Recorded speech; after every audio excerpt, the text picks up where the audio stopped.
It's not in your DNA. Today, we're going to debunk some things. Haven't you heard people say like, oh, it's genetics? We're going to debunk some of the things that people blame on genetics. That's not really genetics. So grab your coffee and let's get into it.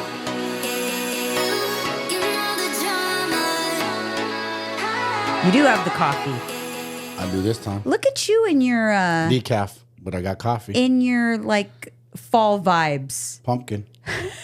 With your pumpkin Ray Dunn mugs. Yeah. You know, those are, like, out of style now. They're not trendy anymore, but there was a time where those damn mugs with the names on them were so trendy. Like, they were selling on eBay for like 10 times the cost. People would go to Home Goods like crazy people. For these? Buying up all the Ray Dunn. Yeah. I never knew that. Something new you learn every day. Oh my God. You have no idea. Like, oh my God, I got the Witch's Brew mug and this and that. Yeah, it was like a crazy Home Goods ladies going nuts. You bought those? Yeah, once in a while I buy one. Like I have a purple one, a Hocus Pocus one, I think. Yeah, you do. For Halloween. I like, I have a couple, but I never went all crazy into that craziness. I really am still, I've been working on it for the last couple of years, but my vibe is to think about, do I need another coffee mug? Do I need another, cup? Do I need another pan? Yeah. We do that. I think majority of people do that. They bring stuff home. And you don't get rid of stuff. You got to get rid of... If you're going to bring new stuff home, you got to get rid of stuff. Like if I wanted a new mug, it would mean I'd have to get rid of some. I wouldn't add to my mug collection. No, we don't need more. We got plenty.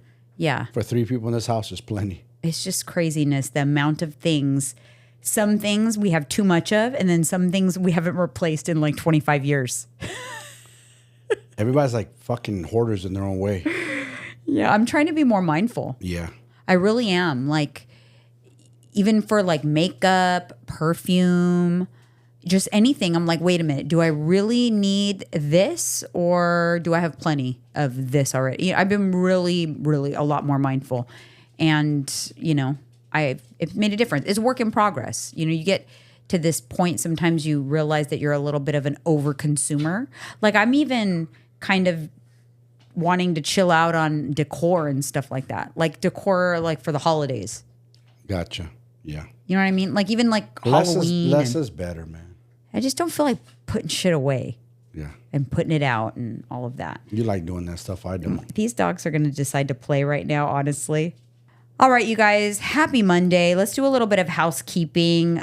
Follow us on candidly_with_coffee on Instagram. Leave us a 5-star review. Please ignore, if you could hear the dogs in the background, we got to have the dogs here. It's like having kids at work. Yeah. It's not going to be like that when we move into the studio, but it is what it is. It'll be okay. Yeah. And don't forget to tune into our off-topic show every Wednesday if you are a member of our inner circle. If not, join on YouTube. The link is in the description. It's $6.99 a month and you get tons of extra content. BTS, unfiltered show called Off Topic. And then we do after shows. Every single podcast episode, we have an after show. So tons of content over there, plus emojis and badges and extra little goodies. There you have it. Yes. Goodies. You know what? I was listening to a podcast earlier. And it was actually Whitney Cummings. She's on Joe Rogan's show all the time. Yeah, she's funny. She's so funny. Yeah, Whitney's funny. She's like off the rails, but she cracked me up. But she was saying, listen, do not just buy when everyone says like, oh, studies show, studies, etc. They did a study. She said, question that shit because guess what? When I was in college with all my friends, we were all part of a studies group. We would sign up for every single study and we would bullshit our way through every single study. Yeah. Yeah, I felt this way. Yeah, I felt that way. Like, and she said, you get to know the same faces or doing every study and you see them again. And you're like, oh yeah, that girl, she's always the one who says yes to everything. Or it's very, very, a lot of bullshit in studies. People just kind of sign up for extra money. And unless they're like super controlled under controlled environments, it's just a way for them to be able to say studies show legally. That it's not. I've always questioned that. I always never believed it. It's like polls. I don't believe those either. All right, I got Charles, so they're separated now. Yeah, so studies show, the next time you hear studies show, question it. That's what she said. She said, question it. What study? Who bought it? Who paid for it? Who was in it? I want to see pictures of these people who participated. I heard. It's like that. I heard. That's why I heard. BioLane always says randomized controlled studies, because then the trials, you mean, right? Randomized, yeah. No, he says RCTs. Trials. Yeah, RCTs. Yep. Because those are under very strict guidelines to control the variables. So, anyways, I thought that was interesting. And in other hot coffee topics, I found out that there is an app. It's called the DDD app. Did the Dog Die app. And this app was started because a lot of people cannot watch movies or shows where the dog dies. Isn't that funny? Because I say that to you all the time. I go, wait a minute, but did the dog die? Because I don't want to go see it if the dog died. There's an app that people can look up to see if there is a specific thing that happens in a movie, a show, a book, a TV show, a documentary, because it evolved beyond did the dog die. It evolved because there's a lot of phobias. So now people can use this same app. Like if there's like people have this fear of vomiting. It's a freaking emetophobia, where they have a severe fear of vomiting. They can't see it. They can't hear it. And so they can use that app for that. But there's also another phobia called trypophobia. It's a fear of holes, like honeycombs, sponges, skin conditions. Because I was on a Reddit reading about the Secret Lives of Mormon Wives, and someone said, hey, does anyone happen to know if there's vomiting? I was looking up on the DDD app, so it made me like get curious about it. So there's like these freaking weird phobias, and people can look up the movie they want to watch before they watch it to make sure their phobia is not triggered. Damn. But fear of holes, that's a weird one. Fucking weird. But apparently, because in the show, there's a girl with a skin condition, and the skin condition can trigger that same feeling with the person that has the fear of like honeycombs or sponges, because it almost looks like a rash. It has bumps. Yeah. It's like holes. Anyways, the things you learn when you listen to shows and watch podcasts and stuff, because that's I thought you were going in a whole different direction with that app. I'm thinking like, you know what I thought real quick? What? Let me give you my thoughts on that. I thought that app is to see if you're going to watch a movie, if the dog really died, because some of us get like crushed. We don't want to watch that. I thought a whole different direction. My mind was elsewhere. That is what I just said. You're talking about holes and rashes and so what that tells me is you tuned out the whole first half of my story. You tuned out because you were looking over there and you did not hear what I said. I said the app started out as an app for people who want to know if the dog died. But then it evolved to just tell people with other phobias, like did the dog die? Is there throw up? Is there this? So, gotcha. So yeah, it would be nice. Maybe pay attention. I am. You went in a whole off-topic direction. No, saw one thing to another. I'm just telling you that's how it evolved from the DDD app. They evolved the app because they're more than just did the dog die that trigger people. There's all kinds of other things that trigger people. And now the app is probably started out as a little mom and pop. You know what I want to know about human psychology? Is we know it's a movie and we know it's not real, but still we watch it and it triggers us. Like if a dog really does die, it's just a movie though. It's not real life. Like a lot of stuff in a movie triggers us. That's a movie. It's a movie. It's I know it didn't really happen. No, it didn't really happen. Well, so I we don't take know. it verbatim like it really did though. I guess that's why movies entertain us though, because if we didn't, then no movie would entertain us. I wonder that. Like, why am I watching this? And why do I even believe what's happening? This isn't real. It's a movie. It's all acting. But we do though. It's kind of like reading a book, right? You immerse yourself in the story. Yeah. But just for weird. me, like whenever I know Alyssa's the same way, but whenever I watch a movie that's like a true story, immediately after the movie's over, I start Googling about it. I want to read all about it. I immerse myself in the story. After the movie? Yeah. I don't do that. I know. It's not that serious. It's not that serious. Oh my God, you're too much. Let's take a little break for MegaFit meals and we'll be right back. When it comes to hitting your macros, MegaFit Meals makes it so easy with their delicious macro-friendly meal prep options. Mike and I are constantly on the go these days, and these meals are a lifesaver during some of our busiest weeks. Whether you're craving chicken tenders, pizza, filet mignon, or even pasta, MegaFit Meals has something for everyone. All meals are high in protein, made with quality ingredients, and designed to help you crush your health and fitness goals. And the best part, there's no subscription required, so you can order as you need. Save time without sacrificing nutrition. And if you want to try it for yourself, use our link in the description and enter code Janine for a discount. That's code JEANINE. MegaFit Meals has you covered. All right, we are back. In other news, Sean Diddy Combs indicted on sex trafficking and racketeering charges. Oh, shit. So now they're coming after him. Not coming after. They arrested him. When was this? It's new to me. A couple days ago. He was in the Southern District of New York. Oh, he got hit by one of the hardest. They are the prosecutors of the prosecutors of the feds. Yeah, we drove by them, remember? Yes. They don't play. They're the ones who took down the mob, Southern District. They go after everybody. They arrested him in his Manhattan hotel room. Wow. And he is currently arrested, I think, unless he got out on bail. I don't know. But yeah, he was officially indicted and arrested. And he was walking around all high and mighty in Miami like, oh, they ain't got nothing What's on me. racketeering? Racketeering. How do I explain to you is racketeering? God damn. The feds created that special law just for the mob. Yeah. But what is racketeering? It's like you're in control of a certain industry. So I'll break it down to you. You couldn't pour cement in New York City without the mob being involved. They had their hand in everything. Oh. So he has his hand in a lot of shit. Racketeering, I don't know where they came for that. I don't know if it has to do with his music label or what it is. I'd have to read into it and look into it. Yeah, and then to transport for prostitution or something like that. Yeah, it's not good. He might have moved minors across state lines, and that's a federal case. Minors? You think he did that?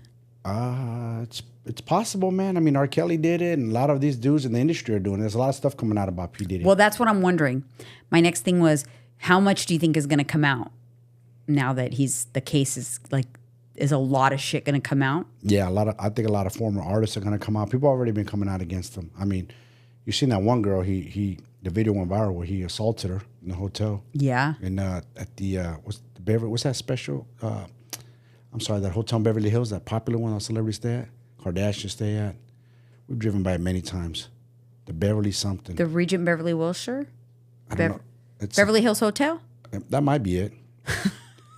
I don't know if that's very basic. Beverly Hills Hotel. I don't know if that's the one, but anyways, yeah, that dude's he's gonna be in some trouble. He's gonna be in some trouble. I think he was filming people doing special acts at his home, and he had video, and that's why they raided him because there might have been politicians involved. That's what I'm saying. I wonder if stuff is gonna come out. But a lot of times, what I feel is when stuff like that is involved, it ends up getting pushed under the rug. Something ends up it goes away. Yeah, it just goes away. Depending on who's on the video, right? Yeah, it just really depends. All right, you guys, moving on to a Hold My Coffee comment. I have not had one in a minute. So, we're all celebrating for the Hold My Coffee comment. It is R. Cisneros 310, commented on episode 549 about understanding the impact of alcohol, and says, the fact you guys are not addressing, drinking is fun. Can you have fun without it? Sure. Not the same, though. A bit holier than thou here. Art Cisneros? I didn't say Art Cisneros. R. Cisneros. R. Cisneros, okay. All righty. This person sounds like they were triggered. Yeah, but I don't understand the comment. A bit I guess, what's the meaning of holier than thou? Because I've never He's trying to say, oh, you think you're better than us because you don't drink now or something? Yeah, but that couldn't be. It's not a well-written comment, in my opinion, because I don't think I've sang holier than thou. I think I've come out and said, You've admitted to it. Yeah, you couldn't have told us nothing 10 years ago. Yeah, I've said that many times. No way. If someone would have told me, oh, you should stop drinking, blah, blah, blah. They're holier than thou, right? I don't tell people to stop drinking. Never. We just the messengers. We just tell you the effects of alcohol. I'm just sharing my experience and what made me come to that realization, because to me it's still shocking. Because again, if you would have told me even 5 years ago that I'm going to stop drinking because I cared about my health and all that, I would have laughed. I would have been like, yeah, right. Like I would have bet money on it. That's why I'm saying it's so funny. It's ironic, not holier than thou at all. I'm just shocked. I'm still shocked in my own decision to do so, unprovoked. Nobody told me I should. Nobody told me I had a problem. I didn't. It's just shocking. So I hope it doesn't come across holier than thou, because that's not how I feel. I'm perfectly fine with being around people who drink. I feel like people it's a rite of passage. I don't think you can stop people. They need to figure it out on their own. Yes.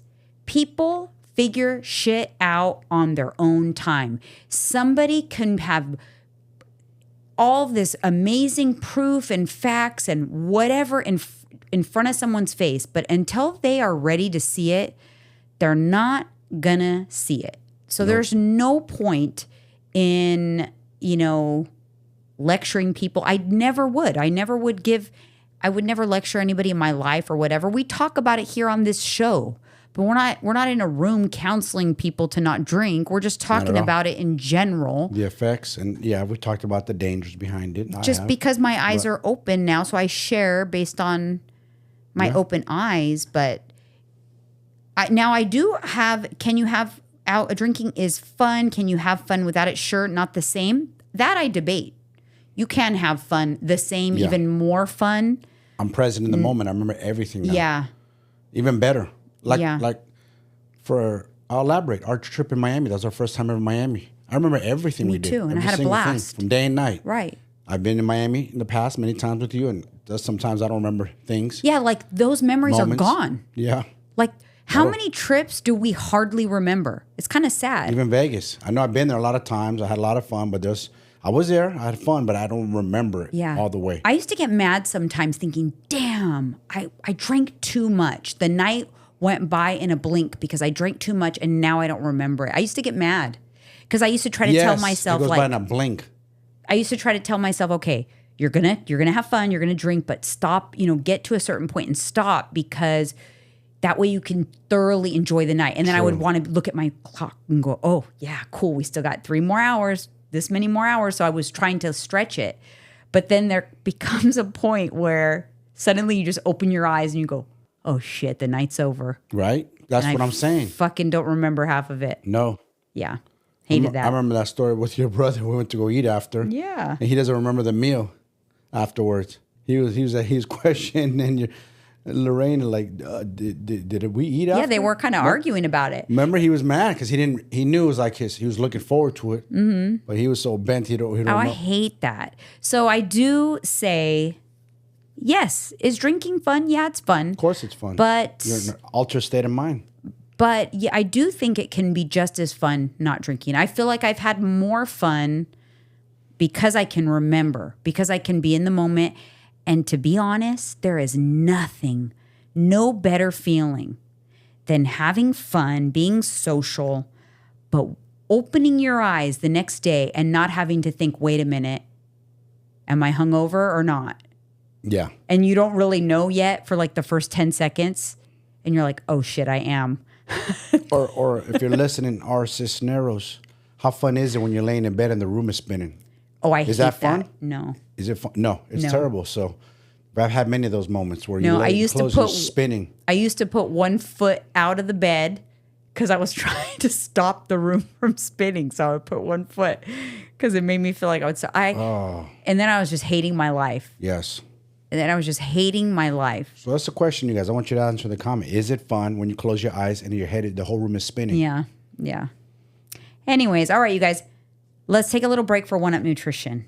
and we will be right back. When it comes to the best supplements to support your muscle building and fat loss goals, One Up Nutrition has you covered. Their gut health supplements have been a complete game changer for me. And I have to say, their protein powders are my absolute favorites. Mike and I literally order the peanut butter cookie and lemon Italian ice protein powders by the case. They are that good. With so many delicious flavors to choose from, One Up Nutrition makes hitting your protein goals easy and enjoyable.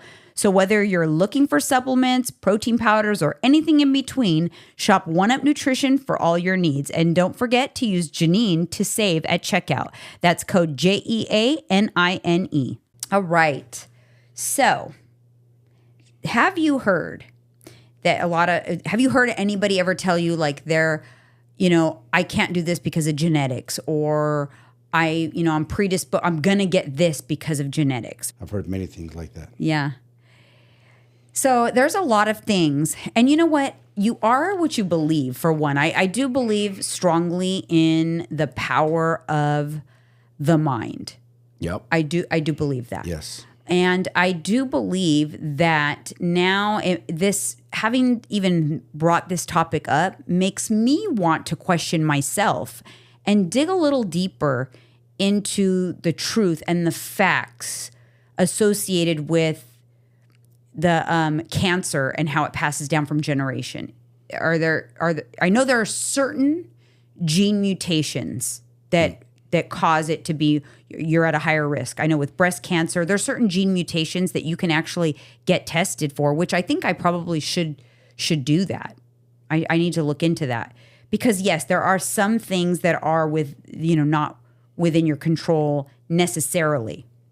But also, just because something is in your genes doesn't mean for sure you're going to get it. So if we're talking about some things like that, then if you have the gene plus lifestyle factors that trigger the gene, which is they actually call that like epigenetics. So like epigenetics is it's like the environment and the lifestyle that influences whether that gene is going to be expressed or not. So you do have some control in that regard. But there are some things that people just full blown say it's in my genes, and it's not at all. It's not something that's in your genes. And that is like you just said, the number one, weight and obesity. Many people believe their weight is determined by genetics. Lifestyle factors, diet, exercise, sleep, stress management have far more impact. While there are certain genetic factors that predispose someone to gain weight more easily, habits are the biggest determinant of long-term weight management. It's your habits. So when you see generations of obesity, you have to ask yourself, what habits are they passing down? Are they teaching their kids that are then being taught to their kids, and their kids that are perpetuating the generations of obesity? Right? Mom. There's your answer. I love my mom to death. I truly love my mom, but I can honestly tell you, she passed on habits to me that I should be obese. Both our parents. You have to understand something. We both come from the immigrant community, and I don't know how your family grew up. I'm sure they grew up poor. My family grew up super dirt poor, coming from Honduras and Costa Rica. Well, for some reason, they got in their head here in America, like, you got to eat everything off your plate and then some. You know what I'm saying? So make your plate so huge. I remember my mom made me a huge plate of food. 100%. Why were you feeding a kid a plate this big full of food? Yeah. Spaghetti and whatever meat you put on, this big, that much, or this much rice. Not only that, it was the rule that you had to eat everything. Everything. I still battle that. And I remember my dad, he made a comment talking about, like, in Spanish, he told me, like, something like, you got to eat everything or something because kids in Africa are starving, so you have to eat it all. Something along those lines. I remember that, using kids as an example from Africa, because we know there's a lot of starvation out there. Ethiopia, people would say skinny, thin, dying from hunger. Drink all your milk. Don't leave a sip of milk in the glass. Eat everything. So I ate everything. I devoured everything. Yeah. Do you still have the tendency to clean your plate? Of course. Do you ever leave food? Like, Never. I do not know how to not eat everything off my plate. It's still something that I battle. 100%. But see, here's the difference between you and me and you now is everything that it's on our plate. We know exactly what we're putting in our body. That's the difference. You determine your portions ahead of time, so then you can eat the entire plate because you've computed it into your day. Yes. So that's how we're getting around a habit that was ingrained in us. Yep. To the even worse, my mom and my aunt, they both had a competition like who could have the fatter baby with my cousin Lisa and I. Yeah. And so they both just fed us because they wanted us to be really fat babies. The more rolls, the better. It's so bad. So so those are the kind of things that, those habits pass on for generations. Another one, a lot of times people blame mental health, all mental health conditions on genetics, but conditions like anxiety, depression, stress management are thought to be inherited. And while there is genetic components to mental health, lifestyle factors, of course, play a part, right? So sleep, diet, physical activity, social connections, coping strategies, they have a powerful influence on mental well-being. So chronic stress and trauma also have significant effects on mental health and may shape how people manage emotional challenges. So just because, you have generations of mental health, it doesn't mean that you are doomed to struggle with the same mental health struggles. You can influence that. Yeah. I think sometimes people they want to just say like, or they believe that they don't have a choice in the matter. Like it's the cards they've been dealt. Yeah. I could use that card. Remember, you were there you weren't there with me. Were you there with me in that interview? No. When the psychiatrist told me that about my mother, and I was like, what? I inherited it. I goes, how's that possible? We were alive when my mother tried to do that. So no, chances are she attempted it before you guys were born, and chances are she passed it on to you. I never knew that existed. Well, there is something. There's something to that effect. However, there is some studies, and they're very it's not proven yet, but there's a lot of studies that they're looking into regarding the impact in utero of certain exposure to like adrenaline, cortisol when the mom is pregnant. So there are looking to that, but supposedly a lot of the mental stuff doesn't impact a fetus's brain because the brain is not fully developed yet. So it cannot be passed through genetics. I don't know. I think that stuff is still subjective, up in the air, not proven. But there is a lot of talk about it. I'll tell you this. I will say this. My brother used to have thoughts of suicide, and he would tell me, and I'd brush it off like, nah, it was just his thoughts, man. Get that out of your head. He had thoughts of it. And when I did that to myself, his thoughts vanished. Like I made him poof, it woke him up. He doesn't have thoughts anymore. That's interesting. Yeah, and I remember I wouldn't take it serious. And I feel bad. I should have took it more serious. I should have been more empathetic or compassionate. I didn't know. I thought it was bullshit. You know what I'm saying? I thought this is just bad thoughts haunting your mind. But it's the mind is crazy, man. That's all I could say. It's wild. We still don't know it. This thing's a mystery. Oh, it's such a mystery. It really is. It's a mystery. So another one is heart disease. I thought this was interesting because if there's a heart defect, like at birth or a genetic defect, that's different, obviously. But heart disease caused by diet, exercise, diets high in saturated fat, lack of exercise, all of that stuff. Again, it's kind of the same thing as the obesity thing. Yeah. It's not genetic necessarily. It's just based off of the habits that you learn. You learned how to eat, all of the high saturated fat foods from your family. Those are the things, the recipes you ended up making for your family, and you pass it on. And it's kind of, generational. And so it kind of feels like, oh, everyone died young of a heart attack. But was it a heart defect? That's one thing, like faulty heart valves or something like that, birth defect type thing. Or was it because generationally your families have been eating poor diet, excessively, lacked exercise, lacked physical activity, etc. So you have to really ask yourself. A lot of times too, aging. Some people think how they age, where they develop wrinkles, if they develop wrinkles.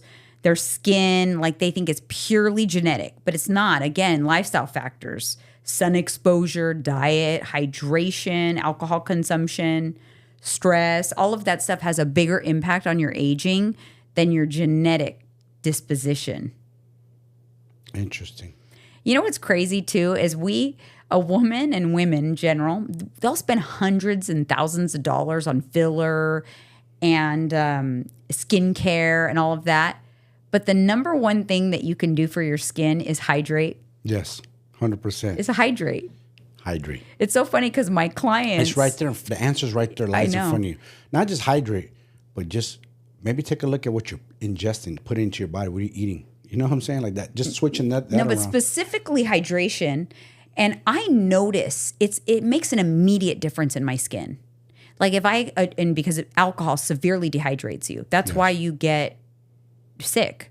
You're dehydrated. So after a weekend in Vegas, I look so old. I remember I would look at myself and go, this is not the face that came here a couple days ago. Because you're so dehydrated, lack of sleep. But water has such a huge impact. And a lot of my clients, when they start with me and I want them to drink a certain amount of water, they don't like it. They're like, no, I have to pee all the time, yada, yada. I'm like, this is the same person that would spend $1,000 on a vial of filler or, want all these fancy schmancy creams when water is cheap. Cheap. And it's going to have a huge impact and it's almost immediate. Your face will look different immediately. And you'll feel better when you're hydrated. It's crazy. You'll operate better. You won't have brain fog. You're probably getting unnecessary headaches because you're dehydrated all the time. Okay, I know you love this one because we hear this a lot. And this is the biggest misconception. Type 2 diabetes. They are not genetic. No. They are not like a gene issue. That's type 1 diabetes. It's an issue with the pancreas and the way it creates insulin or doesn't create insulin for that matter. It doesn't generate insulin.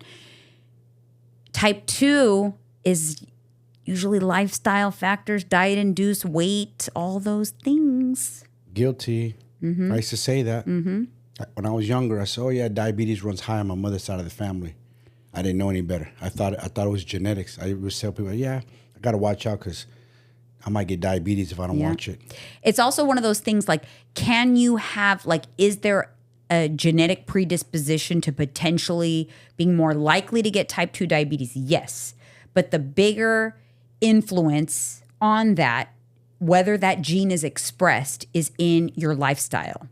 And this is where I feel comes a lot of stuff in regards to cancers and stuff too. So there's a lot of cancers that obviously are genetic mutations, but then there are some that it's lifestyle factors are impacting whether or not you ignite that gene, wake up that gene to actually do something. Yeah. Because we may have a lot of things, it's kind of scary because we have a lot of things within our gene makeup that they stay dormant. Everybody. Haven't you ever heard there's certain cancers that I remember when I worked one of my corporate jobs, the CFO had lymphoma, but it was not active. It was a dormant lymphoma cancer, but it didn't wake up. Yeah. And so he was kind of he wasn't being treated for anything. He just knew he had lymphoma that at any moment it could wake up. I wonder how he found that out. But it's kind of crazy to think that you can have things that get turned on. We're going to save, I have some comments. Remind me before the after show. I definitely don't want to talk about it here, but because there are some examples of this that Remember I had a lump on my rib? Thankfully, it came back. Remember? The doctor took it off of me? What was a lipoma? Yeah, but then it wasn't cancer. They still tested for it. Yeah, it was a lipoma, not lymphoma. You're thinking of lymphoma as a cancer, totally separate. A lipoma is an overactive collection of fat cells. So, fat normally distributes pretty evenly on our bodies.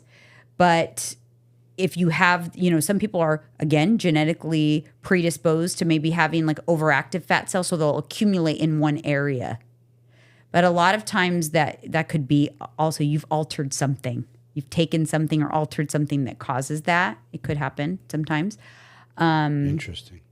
And, if you gain weight, they get bigger a lot of times. Like they'll get like large, so like remember when we saw that show, like the Skin Doctor or whatever, the pimple popper doctor. Oh, yeah. Some people get these huge lipomas because my God, if you gain a lot of weight, like your lipoma will become large because it's overactive fat cells there. Yeah. That also reminds me of like if you get liposuction. So when you get liposuction, you alter like the distribution, the natural distribution of your body fat. So sometimes when people get liposuction, especially like third world, like out of the country, unscrupulous liposuction, like too much is taken out. Yeah.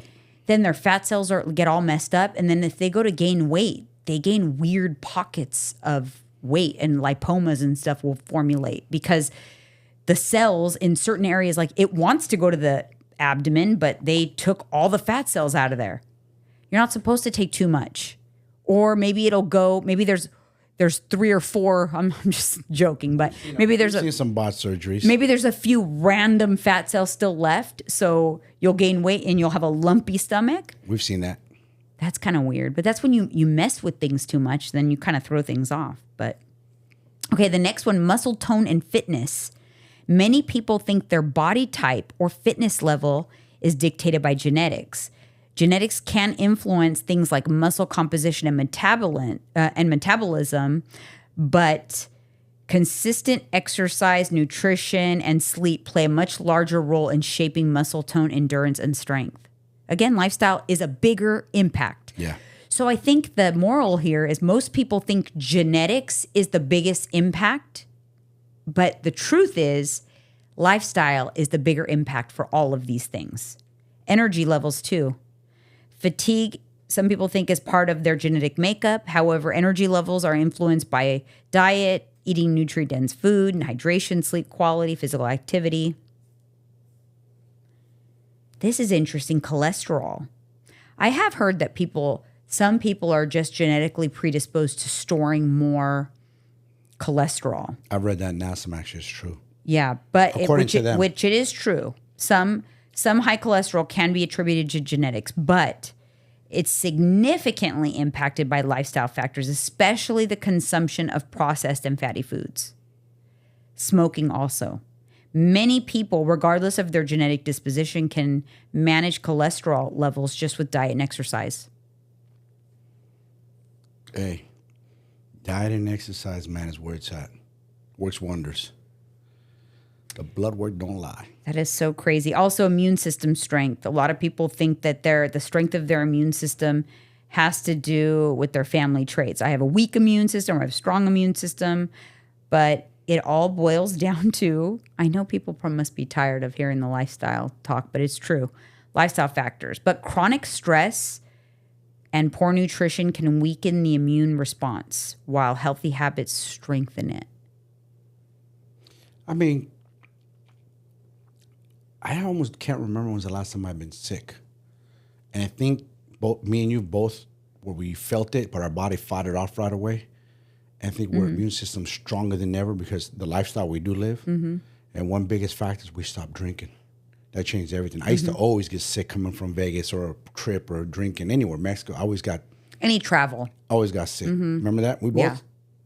Nothing? Well, because it does. It impacts. I'm just more mindful of the things that impact my immune system now. So, like, if I know, like, if you, like, poor sleep, a night of poor sleep, you have to know that a night of poor sleep, that next day, your immune system is going to be taxed. Yes. So, like, take extra precautions that day. If you're not feeling well, you feel like, or extra stressed, take extra precautions. I feel like if I try to force myself into a perfect example, you know how you've talked about how like you've been sick, like really sick before, and you decide to try to sweat it out or go work out? Yeah. But if you already can tell that you're fighting something, then you know your immune system is weak at that moment because it's using all its strength to fight something off. And then you go to a place like a gym that you're going to be exposed to a lot of germs. You are just now, your body's already fighting a little battle, and then you're going to have another few battles enter it in. It's going to lose one of them. instead of giving yourself the best fighting chance. You need rest. That's it. Rest. I know it sounds boring and you want to try to sweat it out. That doesn't work. I tried that and it backfired on me one time. I remember I felt better. I tried to go, I'm going to work out. And I got worse. Yeah, because you have to think, let your body do its thing. Don't intervene too much because your body knows what to do. I think there doesn't have to be a lot of intervention, but you have to think about it. So how does your body have its best chance of winning that battle? You got to lower your stress levels. You got to relax. You got to stay hydrated. You got to eat. You have to, nourish.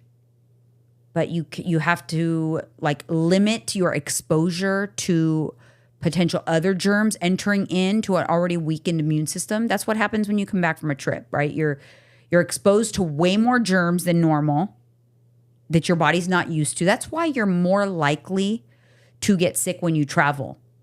Because, if I always go to the same few places, like my body's like, I got this. I already know all the germs that are over here. I know all the germs that are over here. I have a blueprint to handle that.